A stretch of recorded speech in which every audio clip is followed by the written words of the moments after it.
Hi everyone, this is Yabin Say from Evika. നമ്മുടെ ഇന്നത്തെ apple news സംസാരിക്കാൻ പോകുന്നത് ലാസ്റ്റ് വീക്കിൽ നടന്ന എല്ലാ പുതിയ ആപ്പിളിന്റെ അപ്ഡേറ്റ്സിനെയും ന്യൂസിനെയും പറ്റിയാണ്. അതിന് തൊട്ട് മുമ്പ് എന്തായാലും നമ്മുടെ ചാനൽ സബ്സ്ക്രൈബ് ചെയ്യുന്ന ഉറപ്പുവരുത്തുക.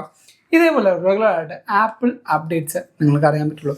തുടങ്ങുന്നത് നമുക്ക് ഈ പറയുന്ന iOSന്റെ അപ്ഡേഷൻ സ്റ്റാർട്ട് ചെയ്യാം. iOS 18.4 എന്ന് പറഞ്ഞാൽ പുതിയ അപ്ഡേഷൻ്റെ ഒരു ബേറ്റ ആപ്പിൾ റിലീസ് ചെയ്യേണ്ടത് മിക്കവാറും ഈ പറഞ്ഞ ഏപ്രിൽ സ്റ്റാർട്ടിങ്ങിൽ തന്നെ iOS 18.4 എന്ന് പറഞ്ഞാൽ ആ ഒരു കംപ്ലീറ്റ് ജാം പാക്ക് ചെയ്യുന്ന ഒരു അപ്ഡേഷൻ നമുക്ക് കിട്ടാനുള്ള ചാൻസ് ഉണ്ട്. ഈ ഒരു അപ്ഡേഷൻ്റെ കാര്യം പറയുമ്പോൾ തന്നെയാണ് നമ്മളെല്ലാവരും WWDC 2024 കണ്ട ആ ഒരു ആപ്പിൾ ഇൻ്റലിജൻസിൻ്റെ കുറേയധികം ഫീച്ചേഴ്സ് ഈ ഒരു കൊല്ലം അല്ലെങ്കിൽ ഈ ഒരു വട്ടം നമുക്ക് വരാനുള്ള ചാൻസ് ഇല്ല. iOS 18 വരാനുള്ള ചാൻസ് ഇല്ല. ആപ്പിൾ അതിന് ഒഫീഷ്യലി ഈ പറഞ്ഞ ഡിലേ പറഞ്ഞിട്ടുണ്ട്.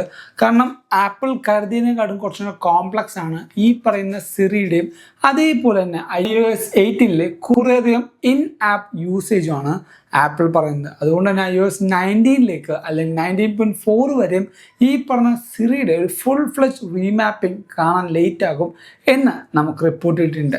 ഈ ഒരു കാര്യം പറയുമ്പോൾ തന്നെയാണ് ആപ്പിളിനെതിരെ ഇപ്പോൾ ഒരു കേസ് ഫയൽ ചെയ്തിട്ടുണ്ട്. എന്താണെന്ന് ചോദിച്ചാൽ iPhone 16 റിലീസ് ചെയ്യുന്നതിന് മുമ്പ് തന്നെ ആപ്പിൾ ഇൻട്രൊഡ്യൂസ് ചെയ്ത അല്ലെങ്കിൽ ആപ്പിൾ ഏറ്റവും കൂടുതൽ പുഷ് ചെയ്ത അഡ്വർടൈസ്മെൻറ്റിലൊന്നാണ് ആപ്പിൾ ഇൻ്റലിജൻസ് എന്ന് പറയുന്നത്. ആപ്പിൾ ഇൻ്റലിജൻസിൽ തന്നെ പേഴ്സണൽ കോണ്ടെക്സ്റ്റ് മനസ്സിലാക്കുന്ന കുറച്ചുകൂടി ഇൻ്റലിജൻസും എഫിഷ്യൻസും ആയുള്ള ഒരു സിറി നമുക്ക് കാണിച്ചു തന്നു. സോ ഈ ഒരു കാര്യങ്ങളൊന്നും ആപ്പിളിന് ഇപ്പോൾ കൊണ്ടുവരാനും പറ്റിയിട്ടില്ല. അതേപോലെ തന്നെ ആൾക്കാരുടെ ഈ പറയുന്ന 16 വാങ്ങിച്ചിട്ടും അവർക്ക് അത് പൊട്ടൻഷ്യലും കിട്ടിയിട്ടില്ല. സോ ഫോൾസ് അഡ്വർടൈസ്മെൻറ്റ് എന്ന് പറഞ്ഞ ആ ഒരു രീതിയിൽ അല്ലെങ്കിൽ ആ ഒരു കാറ്റഗറിയിലാണ് ആപ്പിളിന് ഇപ്പോൾ കേസ് വന്നിരിക്കുന്നത്. iPhone 16 യൂസേഴ്സ് എടുത്ത എല്ലാവർക്കും ഈ പറയുന്ന ഒരു ഫീച്ചേഴ്സും കിട്ടിയിട്ടില്ല. ക്യാമറ കൺട്രോളും അതേപോലെ കുറച്ചധികം സിറിയുടെ ലുക്കുകളും അല്ലാതെ വേറെ ഒരു ഇൻ്റലിജൻസ് ഫീച്ചറും ആപ്പിൾ കൊണ്ടുവന്നില്ല. അങ്ങനെ തന്നെ വരുമ്പോഴാണ് എല്ലാ കമ്മ്യൂണിറ്റിയും അതോടൊപ്പം തന്നെ കുറേയധികം ഗവൺമെൻറ് പോളിസീസും ഈ പറഞ്ഞ ആപ്പിളിന് എതിരായി വന്നിരിക്കുന്നത്. അതിൽ ഏറ്റവും കൂടുതൽ പറയുന്നതും ഫോൾസ് അഡ്വർടൈസ്മെൻ്റ് ആണ്. അതുകൊണ്ട് തന്നെ ആപ്പിളിൻ്റെ യൂട്യൂബ് ചാനലിൽ നിന്ന് അവർ ആഡ് റിമൂവ് ചെയ്തിട്ടുണ്ട്. സോ അങ്ങനെ ഒരു പണിയും കൂടെ ഇപ്പോൾ ആപ്പിളിൻ്റെ പെടലേക്ക് വന്നിരിപ്പുണ്ട്. ആപ്പിളിൻ്റെ ഏറ്റവും പുതിയ പ്രൊഡക്റ്റ് ആയിട്ടുള്ള iPhone 16 മാർക്കറ്റിൽ ലോഞ്ച് ചെയ്തപ്പോഴാണ് ആപ്പിൾ C1 എന്ന പുതിയ മോഡം ചിപ്പ് ആപ്പിൾ റിലീസ് ചെയ്തത്. പക്ഷേ ഇപ്പോൾ നമുക്ക് കിട്ടിയ റിപ്പോർട്ട് അനുസരിച്ച് മിക്കവാറും iPhone 18 ഒരു പുതിയ 5G മോഡം ആപ്പിൾ കൊണ്ടുവരാൻ പോകുന്നതാണ് കിട്ടിയ റിപ്പോർട്ട്. സോ 18 എന്ന് പറയുമ്പോൾ ഈ കൊല്ലമില്ല, അടുത്ത കൊല്ലമായിരിക്കും ഒരു ഹൈടെക് അല്ലെങ്കിൽ പുതിയ ജനറേഷൻ ഓഫ് C1 ചിപ്പും അതേപോലെ 5G മോഡവും ആപ്പിൾ കൊണ്ടുവരാൻ പോകുന്നു. സോ അടുത്ത കൊല്ലം പോകാതെ ഈ ഒരു കൊല്ലം വരാൻ പോകുന്ന ഒരു പുതിയ അപ്ഡേറ്റും നമുക്ക് കിട്ടിയിട്ടുണ്ട്. iPhone 17 കുറച്ച് ലീക്സും നമുക്ക് വന്നിട്ടുണ്ട്. ഇപ്പോൾ കിട്ടിയ ലീക്ക് അനുസരിച്ച് ഫ്രണ്ട് ക്യാമറയിൽ 12 മെഗാ പിക്സലിന് പകരം 48 മെഗാ പിക്സൽ അല്ലെങ്കിൽ ഈ പറഞ്ഞ 24 മെഗാ പിക്സൽ വരുമെന്നാണ് കിട്ടിയ റിപ്പോർട്ട്. 48 അല്ല 24 മെഗാ പിക്സൽ. പക്ഷേ ഈ ഒരു റൂമർ കുറേ കൊല്ലങ്ങളായിട്ട് നമ്മൾ കേൾക്കുന്ന ഒരു റൂമർ തന്നെയാണ്. പക്ഷേ ഇപ്പോഴും ആപ്പിൾ യൂസ് ചെയ്യുന്നത് 12 മെഗാ പിക്സലിലെ സെയിം ക്യാമറ തന്നെയാണ്. കുറച്ച് മാറ്റങ്ങളും അതേപോലെ സെൻസേഴ്സിൻ്റെയും അതേപോലെ ഈ പറയുന്ന സോഫ്റ്റ്വെയർ പരമായിട്ടുള്ള ട്വീക്കിങ്ങും ചെയ്താലും മെഗാ പിക്സൽ ആപ്പിൾ കൂട്ടിയിട്ടില്ല. iPhone 17 24 മെഗാ പിക്സലിലെ ഫ്രണ്ട് ക്യാമറ വരും എന്നാണ് നമ്മൾ പ്രതീക്ഷിക്കുന്നത്. അതോടൊപ്പം iPhone 17 എയർ എന്ന് പറഞ്ഞ മോഡലില്ലേ ഏറ്റവും തിന്നസ്റ്റ് ആയിട്ടുള്ള പ്രൊഡക്റ്റ്, ആ ഒരു പ്രൊഡക്റ്റിൽ ചാർജിങ്ങിൻ്റെ ആ ഒരു പോർട്ട് നമുക്ക് കാണാൻ പറ്റില്ല എന്നാണ് പറഞ്ഞ റിപ്പോർട്ട്. കാരണം USB-C ആപ്പിൾ എടുത്ത് മാറ്റും.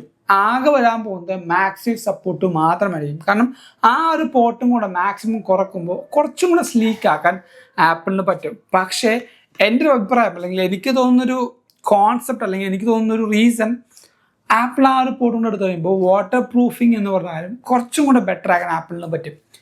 അങ്ങനെ വന്നാലും EU അഥവാ യൂറോപ്യൻ യൂണിയൻ ആ ഒരു കാര്യം ഒരിക്കലും ആക്സെപ്റ്റ് ചെയ്യാൻ പോകുന്നില്ല. കാരണം ഈ പറയുന്ന USB-C എന്ന് പറഞ്ഞാൽ ചാർജിങ് മാത്രമല്ല, ഡാറ്റ ട്രാൻസ്ഫറിങ്ങും അങ്ങനെ കുറേ കാര്യങ്ങൾ ഈ പറഞ്ഞ USB-Cയിലൂടെയാണ് നടക്കുന്നത്. USB-Cയും പോട്ടെ, ഈ പറയുന്ന ചാർജിങ് പോർട്ട് അല്ലെങ്കിൽ ആ ഒരു വയർ ട്രാൻസ്ഫറിങ്ങിലൂടെയാണ് പല കാര്യങ്ങളും നടക്കുന്നത്. ആ എല്ലാ കാര്യങ്ങളും മാറി ജസ്റ്റ് മാക്സീഫ് മാത്രം കൊണ്ടുവന്നാൽ ആപ്പിളിന് വലിയൊരു അടിയായിരിക്കും ഈ ഒരു ഡിവൈസ് കൊണ്ട് കിട്ടാൻ പോകുന്നത്. സോ എനിക്ക് കിട്ടിയ ആ ഒരു അറിവിൽ മാക്സീഫ് മാത്രം ഉണ്ടാവുന്നതാണ്. പക്ഷേ എൻ്റെ ഒരു എക്സ്പീരിയൻസിൽ ഞാൻ പറയാം, ആപ്പിൾ ഒരിക്കലും അങ്ങനത്തെ ഒരു കാര്യം ചെയ്യില്ലെന്നാണ് എനിക്ക് തോന്നുന്നത്. കാരണം അങ്ങനെ ചെയ്താൽ ആപ്പിളിന് കിട്ടാൻ പോകുന്നത് വലിയൊരു അടി തന്നെ ആയിരിക്കും, പറഞ്ഞാൽ വലിയൊരു അടി തന്നെയായിരിക്കും. സോ ഈ പറയുന്ന iPhone 17 എയറിൽ പോർട്ടുകളും ഇതേപോലെ USB-Cയും എടുത്തു മാറ്റുമെന്ന് നിങ്ങൾക്ക് തോന്നുന്നുണ്ടെങ്കിൽ എന്തായാലും തൊട്ട് താഴത്ത് കമൻറ്റ് ചെയ്യുക. അതോടൊപ്പം വേറൊരു ഇൻട്രസ്റ്റിംഗ് ആയ കാര്യമാണ്, ആപ്പിൾ ഇൻ്റലിജൻസിൽ ഇപ്പോൾ കുറേയധികം വിമർശനങ്ങൾ കേൾക്കുന്ന ഒരു കാര്യമാണ് നമ്മുടെ സിറിയിൽ ഇത് ഏത് മാസമാണെന്ന് ചോദിച്ചാൽ അത് തിരിച്ച് റിപ്ലൈ പറയാൻ പോലുമുള്ള കഴിവില്ല എന്നാണ് നമുക്ക് കിട്ടിയ ആ റിപ്പോർട്ടിൽ പറഞ്ഞത്. കാരണം അത്രമാത്രം മോശമാണ് സിറി എന്ന് പറയുന്നത്. നമുക്ക് ജസ്റ്റ് ഒന്ന് ട്രൈ ചെയ്ത് നോക്കാം. Which month is it? നിങ്ങൾ കണ്ടോ? ഇതേപോലെ നമ്മൾ ഏത് മാസമാണെന്ന് ചോദിക്കുമ്പോൾ അത് അണ്ടർസ്റ്റാൻഡ് ചെയ്യുന്നില്ല എന്ന് പറയുന്നുണ്ട്. ജസ്റ്റ് നമുക്ക് ഒന്നും കൂടെ ട്രൈ ചെയ്ത് നോക്കാം. Which month is it? Sorry, I don't understand. എനിക്ക് ഇതേപോലെയാണ് കേൾക്കുന്നത്. സോ ഇതേ same phrase which month is it എന്നുള്ള സെയിം ഫ്രേസ് നിങ്ങളൊന്ന് യൂസ് ചെയ്ത് നോക്കുക. എന്നിട്ടും നിങ്ങൾക്ക് ഈ പറഞ്ഞ സെയിം ഉത്തരം തന്നെയാണ് ലഭിക്കുന്നെങ്കിൽ ആപ്പിൾ ഇൻ്റലിജൻസ് അല്ല, സിറി എന്ന് പറഞ്ഞ കാര്യം കംപ്ലീറ്റ് ആയിട്ട് അട്ടിമുടി മാറ്റേണ്ട സമയമായിട്ടുണ്ട്. സോ നിങ്ങൾ ഈ ഒരു കാര്യം ജസ്റ്റ് ഒന്ന് ട്രൈ ചെയ്ത് നോക്കുക. എന്നിട്ട് നിങ്ങൾക്ക് കിട്ടുന്ന ഫീഡ്ബാക്ക് ഇപ്പോൾ തിരിച്ച് റിപ്ലൈ ആയിട്ട് ഈ പറഞ്ഞ മാസവും ഡേറ്റും പറഞ്ഞാൽ അത്രയും നല്ലത്. അതോടൊപ്പം പറഞ്ഞില്ലെങ്കിലും നിങ്ങൾ ആ ഒരു കാര്യം എന്തായാലും താഴത്ത് കമൻ്റായിട്ട് രേഖപ്പെടുത്തുക. സോ ഇന്നത്തെ ഈ ന്യൂസ് വീഡിയോയിൽ അടിപൊളിയായ കുറേ കാര്യങ്ങൾ അറിഞ്ഞു മനസ്സിലാക്കി എന്ന് വിശ്വസിക്കുന്നു. അതുകൊണ്ട് ഈ വീഡിയോ ഇപ്പോൾ തന്നെ ലൈക്ക് ചെയ്യുക. എല്ലാ കൂട്ടർക്കും ഈ ഒരു വീഡിയോ ഷെയർ കൊടുക്കുക. ഇതേപോലുള്ള അടിപൊളി കാര്യങ്ങൾ എന്താ ചെയ്യേണ്ടത്? ജസ്റ്റ് നമ്മുടെ ചാനൽ സബ്സ്ക്രൈബ് ചെയ്താൽ മതി. അതേപോലെ തന്നെ ഇൻസ്റ്റാഗ്രാമിൽ കൂടെയും ഫേസ്ബുക്കിൽ കൂടെ നിങ്ങൾക്ക് നമ്മളെ ഫോളോ ചെയ്യാം. ലിങ്ക് ഞാൻ നമ്മുടെ ഡിസ്ക്രിപ്ഷൻ ബോക്സിൽ കൊടുക്കുന്നുണ്ട്. And thank you so much for watching this video. This is Jay Bin Sevia. Thank you from Evika.